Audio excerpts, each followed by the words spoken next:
The Galactic Council chamber was filled with beings from 17 different worlds. Ambassador Lucas Grant stood in the center of the massive room. His face showed no emotion, but inside he was angry. Around him sat creatures of all shapes and sizes. Some had scales, some had wings, and some looked like living crystals. They all looked down at him from their floating observation pods.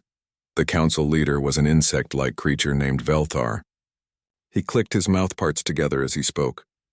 "The humans are asking for military help against the Kryn hegemony," he announced. There was laughter in his voice that he did not try to hide.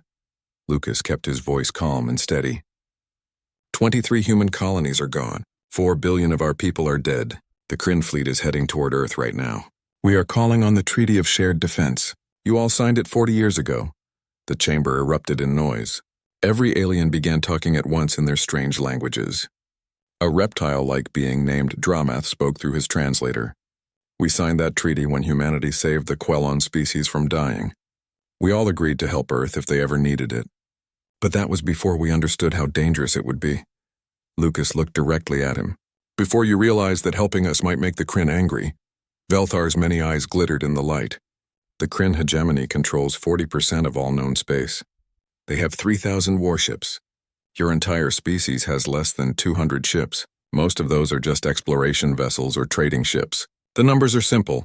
Lucas stepped forward. "Your obligations are simple too. 40 years ago the Quelon were dying. An engineered plague was killing them all. They had only 6 months left before their entire species would be extinct. What did this council do?" Nobody spoke. Lucas continued in a hard voice. "Nothing. You held meetings. You formed committees. You worried about making someone angry. While you talked, humans acted. Dr. Helen Carter and her medical team worked for 96 hours without sleep. They created a cure for the plague. Captain Ryan Hughes and his crew flew through a Kryn blockade to deliver that cure. 47 humans died getting the medicine to the Quelon homeworld." One of the council members began to glow dimly. She was Charlene, a crystalline being from the Quelon species. "We remember what you did," she said softly. "Then honor that memory now," Lucas said. "Stand with us." Velthar's wings buzzed with irritation. "The council has made its decision. We will not send forces against the Kryn hegemony. Humanity must find a peaceful solution through diplomacy." Lucas stood very still for a long moment. Then he straightened his uniform and looked at each council member one by one. "Then humanity will remember this day too. We came here in good faith. We expected our allies to keep their promises. Instead, we found cowards hiding behind numbers and political games. When we survive this war, and we will survive, the entire galaxy will know what the Council's word is worth." He turned to leave. Behind him, Charlene called out, "Ambassador Grant, please wait. The Quelon cannot officially send military support, but there are other things we can give you. Information about the Kryn, technology that might help you, resources that could improve your chances." Lucas stopped at the doorway. "I will send a ship to collect whatever you can share." "Thank you, Charlene. At least one species in this room still understands honor." The doors closed behind him. Lucas allowed himself one shaking breath. His assistant Lieutenant Amy Price appeared beside him. "They really abandoned us," she said quietly. "Yes, they did." Lucas activated his communication device. "Connect me to Fleet Admiral Jacob Hayes at Earth Defense Command. Tell him the Council voted no. Tell him we are on our own." Amy looked scared. "What do we do now?" Lucas looked up at the stars through the station's transparent ceiling. Somewhere out there, the Kryn were preparing their final attack on Earth. "Now we show the galaxy what humans do when diplomacy fails. We go home and we prepare for war." The journey back to Earth took 3 days. Lucas spent most of that time in his quarters writing reports and sending messages. When his ship finally approached Earth, he felt a mixture of relief and dread. The blue planet looked so peaceful from space, but he knew that peace would not last long. Earth Defense Command was located deep beneath the Rocky Mountains. The facility had been built during humanity's early days of space travel. It was designed to survive almost anything. Now it served as the command center for humanity's desperate last stand. Admiral Jacob Hayes was waiting when Lucas arrived. The admiral was an older man with gray hair and tired eyes. He had been fighting bureaucratic battles for decades, but now he would have to fight a real war. "The Council refused," Lucas said as he entered the command center. "It was not a question." Hayes nodded. "I had a feeling they would. Politicians are the same everywhere in the galaxy. They make promises when it costs them nothing but run away when those promises require courage. The command center was filled with holographic displays showing the Kryn fleet's movements. Red markers indicated enemy ships moving steadily toward human space. Blue markers showed Earth's pathetically small defensive fleet. "How long do we have?" Lucas asked. "The Kryn vanguard will reach our outer colonies in 16 days, Hayes said. The main fleet will arrive at Earth in approximately 42 days. Maybe less if they push their engines hard. And our chances?" Hayes was quiet for a moment. "In a conventional battle, 0. Their ships are bigger, faster, and better armed than ours. They have more experience in warfare. They have numbers we cannot match. Every computer simulation shows the same result. We lose." Lucas felt his stomach tighten. "Then we need to change the rules of the game." Hayes smiled grimly. "That is exactly what I have been thinking. Come with me. There is someone you need to meet." They walked through several corridors and descended on an elevator that went deep underground. Finally, they reached a section marked Black Laboratory. Inside, a young officer was waiting. His name was Captain Danny Chen, and he looked like he had not slept in days. "Captain Chen has been working on something interesting," Hayes said. Danny activated a holographic display. 3 weeks ago, the Quellon sent us a data package. It contained 50 years of sensor logs from Kryn battles. It also included technical specifications for all their known ship types. And it contained something else. Plans for a weapon called a quantum disruptor. Lucas studied the hologram. "What does it do?" "It causes a cascade failure in energy systems," Danny explained. "Basically, it turns a ship's own power reactor into a bomb. The bigger the ship, the bigger the explosion. The Kryn love massive battleships and carriers. That is their weakness." "Why did the Quellon never use this weapon?" Lucas asked. "The technology was incomplete and the power requirements were enormous," Danny said. "But with our improved fusion cores and magnetic containment systems, we think we can make it work. The problem is that firing the weapon will drain a ship's power completely. You get about 90 seconds of firing. Time, then you are defenseless for 4 minutes while your reactor recharges." Hayes looked at Lucas. "It is a desperate gamble, but it is the only chance we have." "How many ships can we equip with this weapon?" Lucas asked. "We can modify 30 ships in 2 weeks, Danny said. "I also have another idea. For 2 years I have been developing an AI coordination system. Not AI making decisions, but AI helping ships move together with perfect timing. The Galactic Council banned this technology because they were afraid of it. But we are not part of the Council anymore." Hayes nodded. "If our ships can move as one perfect unit, we multiply our effectiveness. The Kryn will be fighting not 147 separate ships, but one giant organism." Lucas thought about what they were proposing. It was risky and untested, but they had no other options. "Do it. Use every resource we have. We will make our stand and show the Kryn that humans do not surrender easily." Over the next 2 weeks, Earth transformed into a war machine. Every factory began producing weapons and ship parts. Citizens volunteered in massive numbers. Retired military personnel returned to service. Scientists and engineers worked around the clock installing the new weapon systems. Training programs ran day and night teaching crews how to use the AI coordination system. Lucas returned to his duties as ambassador. Even though the Council had refused to help, there were still individual species and systems that might support Earth. He sent messages to everyone he could think of. Some ignored him, but others responded with quiet offers of supplies or information. The galaxy was watching to see what would happen. In orbit around Earth, the fleet was gathering. 147 ships of various sizes and capabilities. It was not an impressive force compared to the Kryn Armada, but every ship was crewed by people who knew they were fighting for their homes and families. Admiral Hayes stood on the bridge of the EF's Vengeance and looked at the fleet, displayed on his screens. In 2 weeks they would meet the Kryn Vanguard at Mars.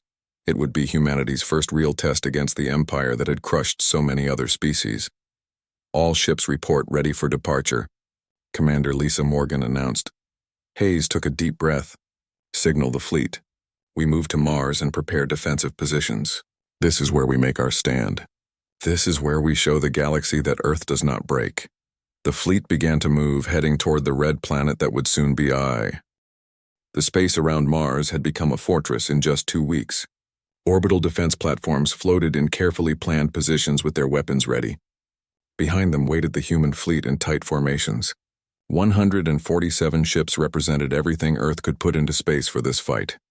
Admiral Jacob Hayes stood on the bridge of the EFS Vengeance, watching the tactical displays.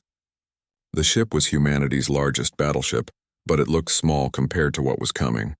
Beside him, Captain Danny Chen monitored the AI coordination system, making sure all ships were properly connected. Enemy fleet dropping out of hyperspace, Commander Lisa Morgan announced from her station. Her voice was steady, but Hayes could hear the tension underneath. Counting 63 Kryn vessels approaching our position. The holographic display updated, showing massive enemy ships appearing as red markers against the darkness of space. They were impressive and terrifying, with hulls designed to make other species afraid. This was just the vanguard force, but it was 3 times larger than anything humanity had faced before. They are forming standard assault formation, Danny observed. He studied the enemy patterns on his screen. 3 waves with heavy ships in the center and fast attack craft on the wings. Hayes activated the fleet communication channel. All ships, this is Admiral Hayes. The Kryn think we will meet them directly and get crushed like every other species they have fought. They are wrong. Today we show them what humanity can do. Execute Battle Plan Omega on my mark. Throughout the fleet, captains received the order. This was the moment they had trained for. The AI coordination system linked all the ships together, allowing them to move with perfect timing. It was humanity's best hope against superior numbers and firepower. The Kryn fleet advanced in their beautiful, deadly formation. They had done this 1,000 times against 100 different species. They knew how this would end, or they thought they did. Enemy entering maximum weapons range, Lisa announced. Hayes watched the distance numbers count down on his display. The Kryn would expect humans to fire first and waste ammunition against their strong shields. He waited, letting the tension build. Enemy fleet firing, Danny called out. Space lit up with plasma weapons and kinetic rounds. The human defense platforms returned fire, absorbing the initial assault while the fleet held position and waited. Platforms 3 and 7 destroyed, Lisa reported. Platforms 5 and 11 damaged but still operational. Hayes waited 5 more seconds, watching the enemy come closer. Then he gave the command. All wings execute now. What happened next shocked the Kryn completely. The human fleet did not charge forward or fall back defensively. Instead, 30 groups of ships moved as one perfect organism in a 3-dimensional pattern that was part dance and part ambush. Each group of ships flew through the battlefield, weaving around enemy fire with timing that seemed impossible. The AI calculated trajectories and adjusted for weapons fire and synchronized all the ships to move through spaces that should have been too dangerous. One group of ships dove beneath the Kryn formation, moving at high speed. Their commander, Captain Melissa Foster, watched her tactical display as her 12 ships approached the massive enemy battle carrier from below. Approaching attack range, her weapons officer called out. Quantum disruptors charging to full power. Melissa watched the distance close. Fire on my mark. 3, 2, 1 mark. 12 quantum disruptors fired at exactly the same moment.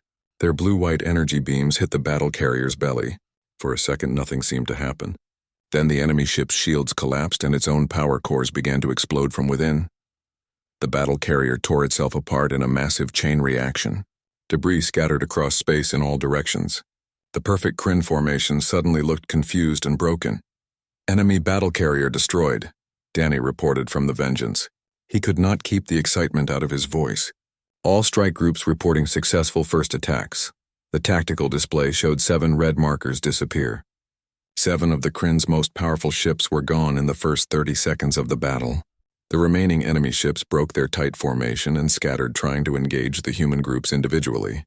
But the coordination system had predicted this reaction. As the Kryn dispersed, the human ships formed new patterns, always staying just ahead of enemy targeting systems. They moved like schools of fish or flocks of birds, with every ship knowing exactly where the others would be. Colonel Kevin Barnes commanded another strike group. He led his ships in a spiral pattern that brought them alongside a Kryn cruiser. All ships focus fire on that cruiser's reactor section, he ordered. Disruptors at maximum power. The beams lanced out and another enemy ship exploded from within. The Kryn were discovering that their biggest ships were actually their biggest weakness against this new human weapon. But the battle was far from over. The Kryn were adapting quickly, and their superior numbers were starting to matter. An enemy destroyer fired on one of the human frigates, overwhelming its shields in seconds. The crew barely had time to send a final transmission before their ship broke into pieces. We are losing ships, Lisa reported to Hayes. down to 139 vessels. Hayes watched the battle unfold across multiple screens. The coordination system was working better than expected, but the Kryn commanders were learning. They were starting to predict where the human ships would move next. All wings switched to manual coordination with random pattern 7. Hayes commanded, "Do not let them predict our movements." The change happened instantly. Now the strike groups moved with controlled chaos instead of AI perfect coordination. Each captain made quick decisions that no computer could anticipate. The Kryn predictions became useless again. Aboard the Kryn flagship, a commander watched another of his battle carriers die. "How are they doing this?" he demanded. "These primitives should have been destroyed in the first attack." His tactical officer studied the data flowing across his screens. "Their coordination is unlike anything in our records. Their new weapons are designed specifically to exploit our power systems." "Commander, we are fighting without good information. Our intelligence about human capabilities was completely wrong." The Kryn commander's face hardened. "Then we adapt. Launch all fighter craft. Overwhelm their coordination with pure numbers. Target their command ships. Cut off the head and the body will die." Thousands of Kryn fighters poured from the remaining battle carriers like angry insects swarming toward the human fleet. Earth's entire fighter force numbered only 800 craft. Enemy launching all small attack craft, Danny reported. Counting over 4,000 fighters approaching our position. Hayes made a quick decision. "All carriers launch all fighters. Point defense systems to maximum power. Tell Captain Foster her group has a new target. That Kryn flagship." Melissa received the order and felt her stomach tighten. The Kryn flagship was the largest ship in their fleet, covered in weapons and protected by multiple shield layers that had already survived several human attacks. "Wing 3 form up on me," she broadcast to her remaining ships. "We are going after their command ship." Her squadron acknowledged and 12 ships turned toward the massive enemy flagship. The AI showed the best approach path threading between enemy fire and floating debris from destroyed ships. As they got closer, Melissa saw the true size of their target. The flagship was nearly 2 kilometers long. It was a flying fortress that could probably destroy her entire wing by itself. "Disruptors charging," her weapons officer reported. "But Captain, their shields are reading at full strength. We will need multiple attack runs to bring them down." "Then we make multiple runs," Melissa said firmly. "All ships focus all fire on their shield generators. We keep hitting until something breaks." Her wing dove into weapon range and the flagship's defense systems opened fire, space filled with energy weapons and projectiles. 2 of Melissa's ships took direct hits, but their shields held barely. "Fire everything." The quantum disruptors unleashed their power against the Kryn flagship's shields. Energy levels across the wing dropped to critical as the weapons drained every bit of available power. The flagship's shields flickered but held. "Enemy shields down to 60%, the tactical officer reported. "But our reactors are empty. 4 minutes until we can fire again." "Break off and evade," Melissa ordered. As her wings scattered, she opened a channel to Hayes. "Admiral, the flagship's shields can be broken, but we need more firepower than one wing has." Hayes did not hesitate. "All strike wings converge on the enemy flagship. Concentrated assault with maximum power. This ends now." Across the battlefield, 30 strike groups stopped what they were doing and began moving toward the flagship. The Kryn commander realized what was happening and ordered all his remaining ships to protect him, but the human coordination system found gaps in the defensive screen. Kevin Barnes led his wing through a storm of enemy fire. His ship's hull showed burn marks from near misses. Space around him was a maze of explosions, debris, and dying ships from both sides. Approaching firing range, his tactical officer called out. "Wait for the Admiral's signal," Kevin said. Watching as more human wings moved into position, Hayes watched 30 wings reach optimal firing position at exactly the same moment. "All wings fire everything you have." 3 weeks had passed since the Battle of Mars, and news of humanity's victory had spread across the entire galaxy like wildfire. In the Galactic Council chamber, the mood was very different from the last time Ambassador Lucas Grant had stood before them. The chamber was filled with noise and argument. Coordinator Velthar, the insect-like council leader, was trying to maintain order but failing. "The Kryn are mobilizing their entire war fleet," he announced, and his voice showed barely controlled panic. "Over 2,000 ships are being assembled. They are not just targeting Earth anymore. They are threatening any system that trades with or supports humanity in any way." Counselor Dramath, the reptilian representative, added more bad news. That includes 14 council member species. The Kryn have made their position clear. Anyone who aids the humans will be considered an enemy of the hegemony and will be treated as such. Lucas listened to the panic spreading through the chamber. He kept his face neutral and calm. When the opportunity came, he spoke clearly. 3 weeks ago, I stood here and asked for your help. You refused because you said the Kryn were too powerful, and the political risks were too high. Now those same Kryn are threatening you directly, and you are learning what humanity already learned. When you bow to bullies, they only demand more from you. Velthar's wings buzzed with irritation. This situation is different. You provoked them with your resistance and your refusal to surrender. We defended our home, Lucas corrected him coldly, and we will continue defending it. The question you must answer is whether you will stand with us this time, or stand aside again like cowards. Before anyone could respond, the chamber's security alarms began blaring loudly. A massive holographic display activated in the center of the room, showing an incoming transmission. It was tagged with Earth Defense Command credentials. Admiral Jacob Hayes appeared in the projection. He was standing on the bridge of the Vengeance. Behind him, through the ship's view screen, dozens of other ships were visible in perfect formation. Greetings, Galactic Council, Hayes said with a slight smile. I apologize for interrupting your session, but I thought you should see something important. The camera view pulled back, showing not just the Vengeance, but the entire human fleet. Except it was no longer 147 ships. The display showed over 300 vessels, including dozens of ship types the Council had never seen before. For the past 3 weeks, Earth has been working continuously. Hayes continued. We have converted every civilian ship that could possibly mount weapons. We have pulled every old mothballed vessel back into active service.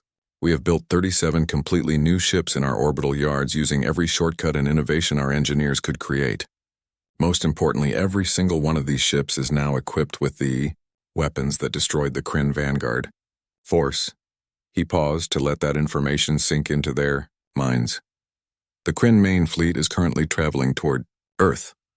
They expect to arrive in 7 days and find a broken, desperate opponent.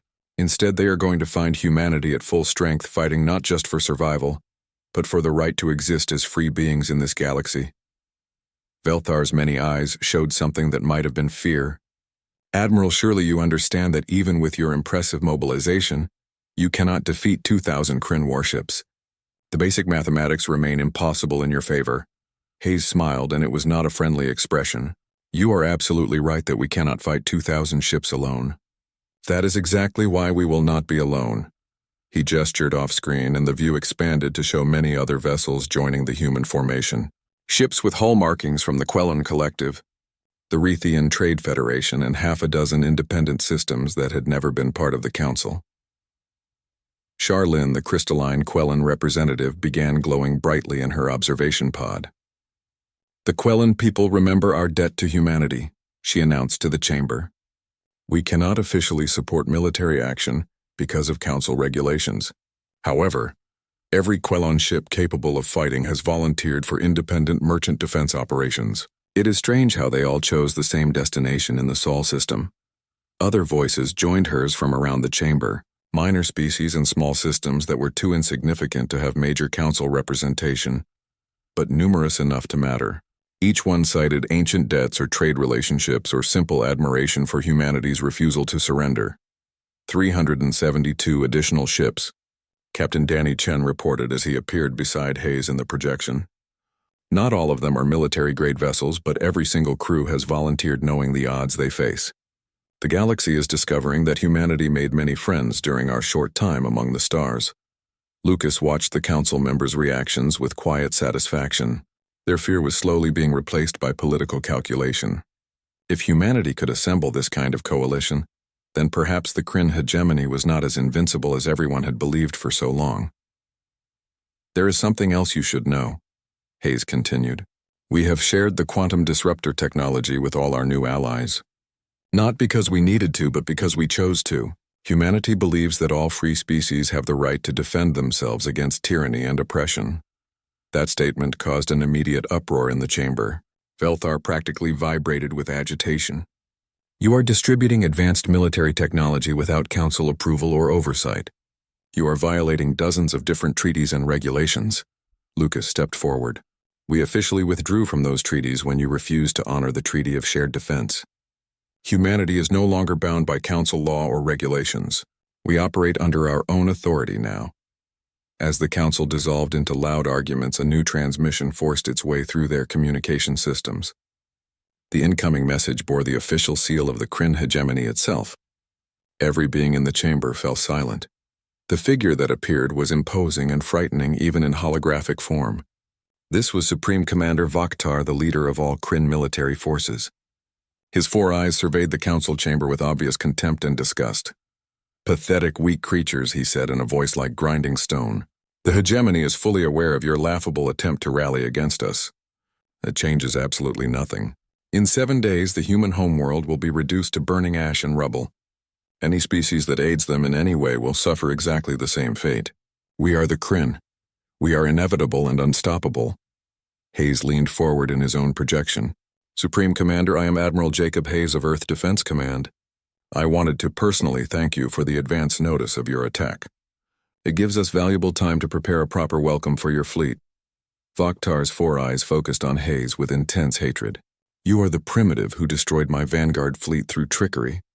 I will personally ensure your death is extremely slow and painful."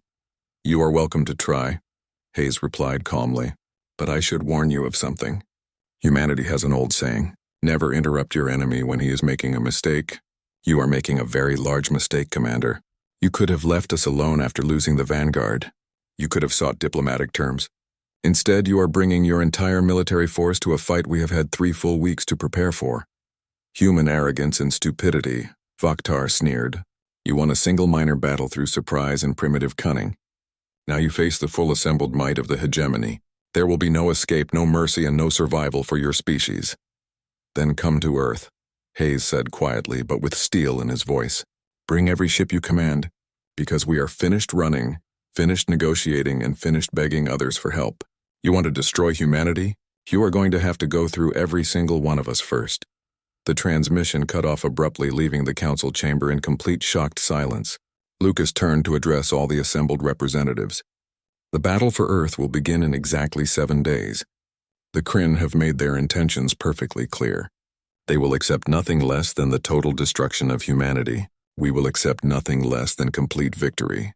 When this is over, the entire galaxy will know that some species refuse to be conquered. Some species will fight to their last ship and their last breath." He paused and looked directly at each council member. "And some species will remember exactly who stood with them when it mattered and who stood aside. Choose your path wisely, because after we win this war, and we will win, the galaxy is going to look very different. Earth is no longer asking for your protection. We are offering you the chance to be on the right side of history." Lucas ended his transmission, leaving the council to continue their debates. Aboard the Vengeance, Hayes turned to his assembled command staff. Officers and specialists filled the bridge, all watching him. 7 days until they arrive, he said. Final preparations begin immediately. Danny, I want every ship running coordination drills until the crews can execute them perfectly, even in their sleep. Kevin, coordinate with all our allied forces and integrate them into our battle plans. Melissa, your strike wings are going to lead our first assault wave. I need them to be absolutely perfect. Commander Lisa Morgan spoke up from her station. Admiral, even with all the allied ships, we are still out. Admiral Jacob Hayes stood on the bridge of the EFS Vengeance, watching the long-range sensors as the Kryn fleet dropped out of hyperspace at the edge of the Sol system. The moment everyone had been dreading and preparing for had finally arrived. Enemy fleet detected, Commander Lisa Morgan announced from her tactical station. Her voice was professional, but Hayes could hear the tension underneath. Confirmed ship count is 1,943 vessels. They are beginning to form up for a direct assault approach toward Earth. The holographic tactical display updated, showing an overwhelming wall of red enemy markers appearing against the darkness of space. Nearly 2,000 warships all heading toward one blue planet. It was the most terrifying sight Hayes had ever witnessed in his long military career. Broadcast on all frequencies, Hayes ordered. I want every human ship and every Kryn ship to hear this message. When the communication channel opened, he spoke with absolute clarity. This is Admiral Jacob Hayes to all ships in this system. 3 months ago, humanity was attacked without any provocation or warning. Our peaceful colonies were destroyed and our people were killed. Our sovereignty was violated. We asked the Galactic Council for help, as was our right under signed treaties, and we were refused. So we chose to help ourselves. We stood alone against impossible odds, and we bloodied the nose of the most feared military force in all known space. He paused, letting his words carry across the vast emptiness between the fleets. Today, we stand again, but this time we are not alone. We stand with allies who understand that tyranny must always be opposed and that some things are worth fighting and dying for. The Kryn believe they can crush us through superior numbers and firepower. They have never faced an enemy that absolutely refuses to break no matter what. His voice became harder and colder. To the approaching Kryn fleet I say this. You have come here to destroy humanity and erase us from existence. Instead, you are going to learn exactly why Earth does not surrender. All ships, this is Admiral Hayes. Execute battle plan retribution and show them what happens when humans go to war. The human and allied fleets surged forward in perfect coordination, moving as one giant organism. The Battle of Earth had begun. The Kryn fleet advanced in their standard formation with heavy battleships and carriers in the center, protected by screens of smaller, faster ships. They had used this formation successfully against dozens of species. They were confident it would work again. But the coordination system that Captain Danny Chen had developed allowed hundreds of human and allied ships to move with impossible precision.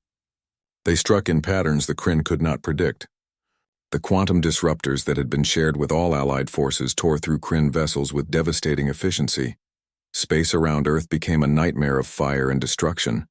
Ships from both sides died within seconds, within minutes, within hours. Captain Melissa Foster led Strike Wing 3 through the chaos, losing 4 ships in the first terrible hour of combat. Every time one of her ships exploded, she felt it, like a physical blow. But the Kryn were not the same vanguard force that had fought at Mars. These were their absolute best crews with the most experienced commanders flying the most powerful warships. They adapted frighteningly quickly to human tactics. They broke into smaller, more flexible formations that countered the coordination advantage. The fighting became brutal and desperate. For every Kryn ship destroyed humanity, and its allies lost ships too. The orbital space around Earth filled with debris from destroyed vessels and the frozen bodies of dead crews. It was carnage on a scale the galaxy had rarely witnessed. On the Vengeance, Hayes watched the battle unfold across multiple tactical displays. The information flowing past showed the terrible cost. They were holding their defensive line, but barely. The Kryn were pushing closer to Earth with each passing minute. We need to break their momentum, Danny said. His face was pale as casualty reports continued scrolling past. They are going to reach planetary bombardment range in 40 minutes. After that, they can start firing directly on Earth's surface. Hayes had kept one desperate option in reserve. He had hoped not to need it, but hope was a luxury they could no longer afford. Execute Contingency Omega, he ordered quietly. Every officer on the bridge turned to stare at him in shock and horror. Lisa protested immediately.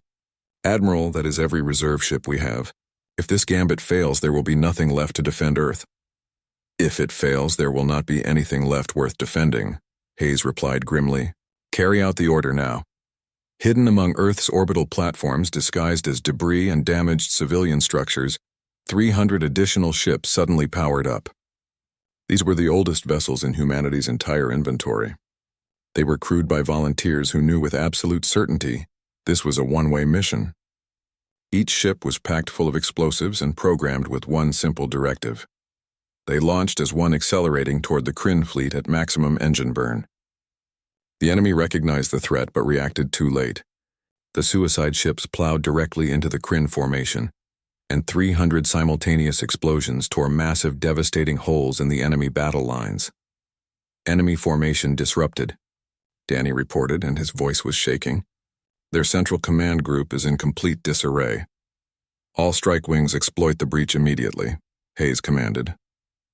Drive them back now while they are confused. The human and allied forces surged through the gaps created by the sacrifice. Their quantum disruptors fired in perfectly coordinated volleys that caused chain reactions through the damaged Kryn ships. For the first time since the battle began, the momentum shifted, but the cost was absolutely staggering. Earth's fleet had been reduced to fewer than 400 operational ships. The planetary orbital defenses were nearly exhausted. Ammunition reserves were running critically low, and the Kryn still had over 1,000 vessels in fighting condition. Supreme Commander Vaktar watched the battle from his massive flagship. He was filled with rage and frustration.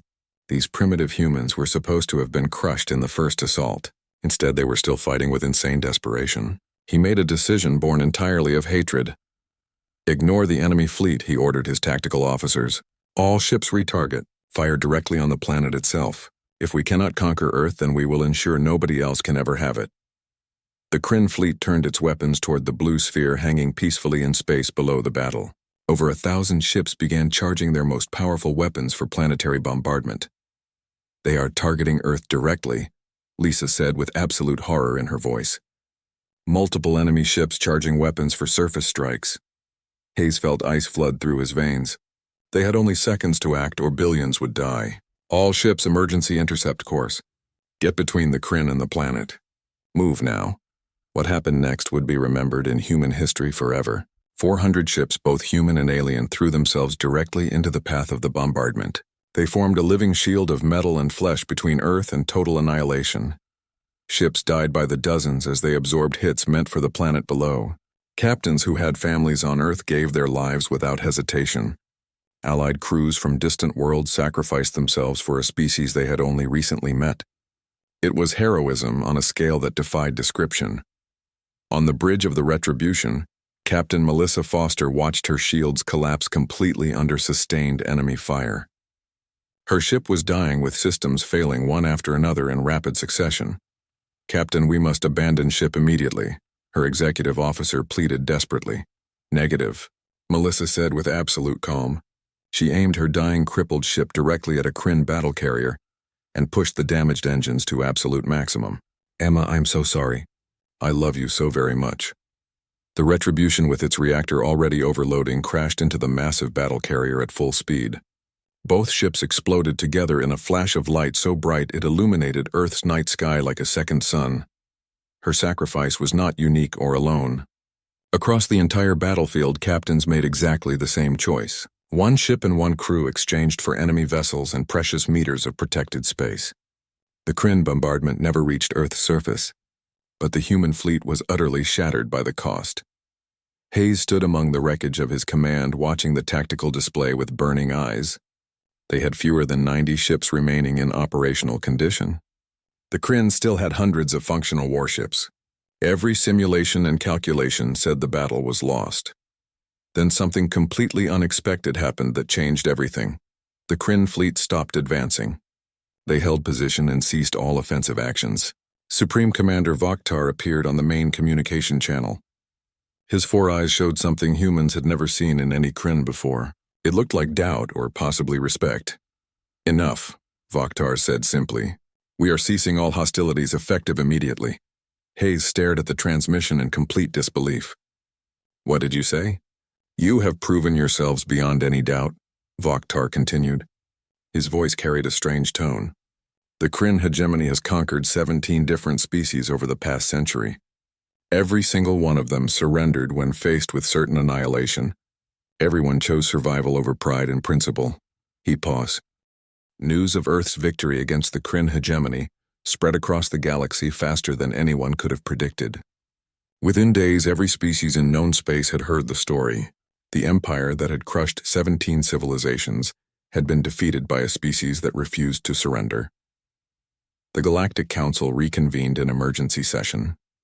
This time, when Ambassador Lucas Grant entered the massive chamber, he was greeted with something he had never expected to see. Half the assembled species rose from their observation pods in a standing ovation. The sound of alien hands and appendages clapping together filled the enormous room. Coordinator Velthar himself approached Lucas personally. The insect-like being who had dismissed humanity's plea for help now looked almost humble. "Ambassador Grant, the Council has voted unanimously on an important matter. Earth is formally invited to join the Galactic Council as a full member species with all rights and privileges. Additionally, we would like to offer our deepest apologies for our previous failure to honor our treaty obligations to your people." Lucas looked at Velthar for a long moment. Then he nodded slowly with carefully controlled emotion. "Earth accepts the Council membership, but I want you and everyone here to understand something clearly. We will never forget who stood with us when it truly mattered, and who chose to stand aside. The galaxy has changed forever. Humanity has changed. We came to space seeking friendship and found only political games. We asked for help and learned we could only rely on ourselves. He turned to address the entire assembled council. Earth will honor all commitments we make. We will stand with our allies and defend species that cannot defend themselves. We will oppose tyranny wherever we encounter it, but we will do these things on our own terms according to our own values and principles. The age of humans as supplicants begging for acceptance is completely over. We are equals now, and we earned that equality through blood and sacrifice and fire. Charlene, the crystalline Quillon representative, began glowing brightly with emotion. Humanity has proven itself worthy of the deepest respect. The Quillon are proud and honored to call you friends and true allies. Other voices joined hers throughout the chamber. Species that had fought alongside Earth or sent supplies and support were recognized. A new coalition was forming, built not on fear or political convenience, but on shared sacrifice and mutual respect between equals, and the council session continued. For hours as new treaties were proposed and old agreements were restructured. The Treaty of Shared Defense was completely rewritten with actual enforcement mechanisms. Every member species recommitted to standing together against aggression. But perhaps the most significant change was invisible to outside observers. Every species that had watched the Battle of Earth had learned an important lesson. Some things were worth fighting for. Some principles could not be compromised, and some species, when pushed to the absolute edge, would push back with everything they had. Back on Earth, the process of rebuilding and recovering had already begun. The cost had been terrible, but the planet had survived intact. Cities that had prepared for evacuation were returning to normal. Families were reuniting with survivors, and across the world, memorials were being planned for those who had given everything. Admiral Jacob Hayes stood at Arlington National Cemetery, where a massive new section had been established for those who died in the Battle of Earth. Thousands of names were being carved into black marble walls. Among them was Captain Melissa Foster, who had sacrificed her ship and her life to protect the planet. Captain Danny Chen stood beside Hayes. Both men wore their formal dress uniforms decorated with new medals and commendations.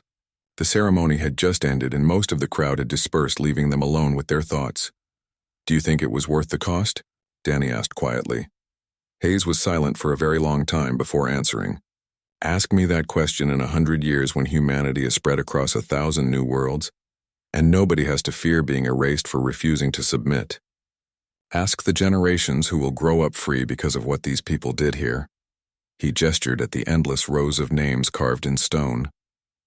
They did not die trying to conquer anyone. They died so Earth could remain Earth, so we could choose our own path and our own future, so our children could live without fear.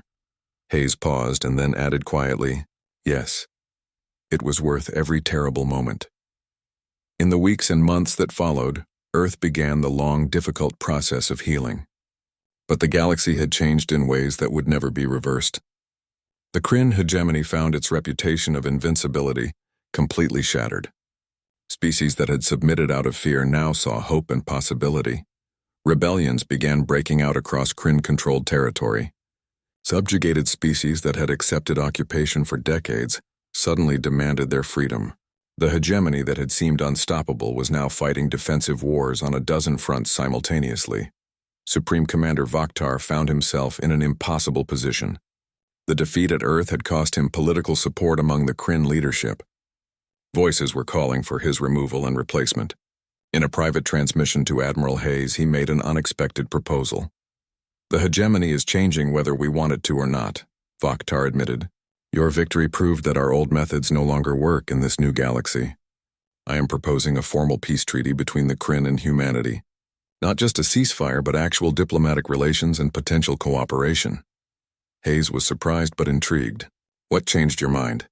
"I watched your captains sacrifice themselves to protect their homeworld," Vaktar said. "That kind of loyalty and dedication cannot be forced through conquest. It must be earned through respect. Perhaps the Kryn have something to learn from humanity after all." The peace negotiations took months, but eventually a formal treaty was signed. The Kryn hegemony agreed to respect human territorial sovereignty and cease all aggressive expansion. In return, Earth agreed to share certain technologies and provide assistance with the rebellions that were tearing the hegemony apart. It was not a perfect peace, but it was a beginning. Some humans argued that the Kryn could not be trusted, Others believed that former enemies could become future allies. Admiral Hayes took a pragmatic middle position. "We verify everything," he told the Council. "We maintain our military strength and our defensive capabilities. But we also extend the hand of friendship to those who genuinely want peace. That is how we build a better galaxy for everyone." Ambassador Lucas Grant worked tirelessly to build the new galactic order. The Council was restructured to give smaller species more representation and voice. New enforcement mechanisms were created to ensure treaties would actually be honored. Earth became a leader in this transformation, pushing for justice and fairness. But Lucas never forgot the lesson they had learned. "Trust must be earned," he often said, "and vigilance is the price of freedom. We can hope for peace, but we must always be prepared for war." Earth's military underwent massive expansion and modernization. New ships were built incorporating lessons learned from the battles with the Kryn. The quantum disruptor technology was refined and improved. Training programs were established to ensure future generations would be ready if threats emerged. Captain Danny Chen was promoted to admiral and given command of the new Research and Development Division. His AI coordination system became standard across the entire fleet. New innovations followed as human creativity combined with alien technologies in unexpected ways. The orbital shipyards around Luna and Mars worked continuously building both military and civilian vessels. Humanity began a new wave of exploration and colonization. Worlds that had been abandoned during the Kryn attacks were resettled. New colonies were established on planets that had never known human presence, and everywhere humans went, they brought the lesson they had learned. Freedom was worth fighting for. Principles mattered more than convenience, and sometimes the only way to achieve peace was to be willing and prepared to go to war. Memorials were erected across human space, not to celebrate war or violence, but to remember the cost of freedom. The names of those who died were read aloud at annual ceremonies. Their sacrifices were honored and never forgotten. On Earth, a massive monument was built in Geneva, at the site of the old United Nations headquarters. It showed a human figure standing firm against a storm with one hand raised in defiance. The inscription read simply, "They came to destroy us. We refuse to break. Remember always the price of freedom." Children growing up after the war learned about the Battle of Earth in their history classes. They studied the tactics and strategies. They learned about the courage of ordinary people who did extraordinary things. But most importantly, they learned that some things were worth dying to protect. Admiral Hayes retired 5 years after the battle. He had served humanity for over 40 years and felt he had earned rest. At his retirement ceremony, he was awarded every honor Earth could bestow. But he insisted the real heroes were the ones whose names were carved on memorial walls. In his final speech as an active officer, Hayes spoke to a new generation of cadets at the Fleet Academy. "You are inheriting a galaxy that is very different from the one I grew up in. Earth is respected now. We have allies and influence. We have proven ourselves, but never forget how we achieved this position." He paused, looking at the young FA.